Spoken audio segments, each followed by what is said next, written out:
আজকে গিয়েছিলাম ছোট্ট একটা অনুষ্ঠানে। অনুষ্ঠানের আয়োজনে ছিল হচ্ছে চিকেন বিরিয়ানি আর ছিল পায়েস। আর বিষয়টা ছিল আজকের যেখানে খেতে বসছিলাম প্রচণ্ড রোদ এবং গরম। তো যাই হোক, গরম গরম ধোয়া ওঠা চিকেন বিরিয়ানি খাচ্ছিলাম। তো মাঝে মাঝে ঢোকর দিয়ে এক গ্লাস পানিও খেয়ে নিচ্ছিলাম, ভালোই লাগতেছিল। স্বাদটা মাসাল্লাহ খুবই ভালো ছিল, চমৎকার।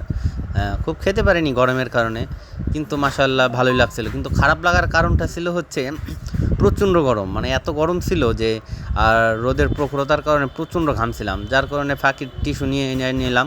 তো খাচ্ছিলাম আপন সুখে, মাঝে মাঝে ঘাম মুছছিলাম, ঠিক আছে। তো তারপরে একটু বেশি গরমের কারণে একটু লেবু আর একটু শশার চাপটা একটু বেশি পড়ছে, শশাটা আর একটু বেশি খাওয়া হয়েছে, যার জন্য চিকেন বিরিয়ানিটা খুব বেশি যে খেতে পারছি তা পারিনি, ঠিক আছে।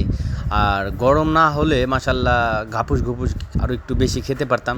তারপরেও প্রচণ্ড গরম আন্দাজ, ঠিক আছে। যা খাইছি হাজার শুকরিয়া।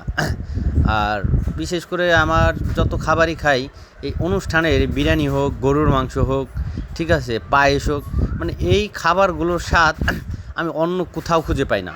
সেটা হোক রেস্টুরেন্ট, সেটা হোক বিরিয়ানির দোকান, সেটা হোক বা আমার দোকান, ঠিক আছে, সেটা হোক বাসার রান্না।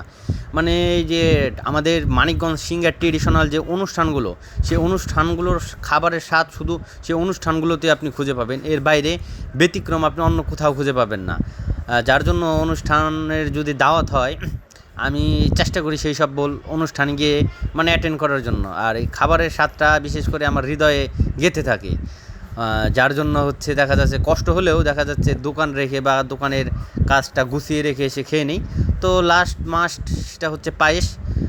অল্প একটু পায়েস নিছিলাম, খুব গরমের কারণে খুব বেশি পায়েস খেতে পারিনি। যাই হোক, সব মিলে আলহামদুলিল্লাহ খুবই ভালো খাইলাম, শুকরিয়া।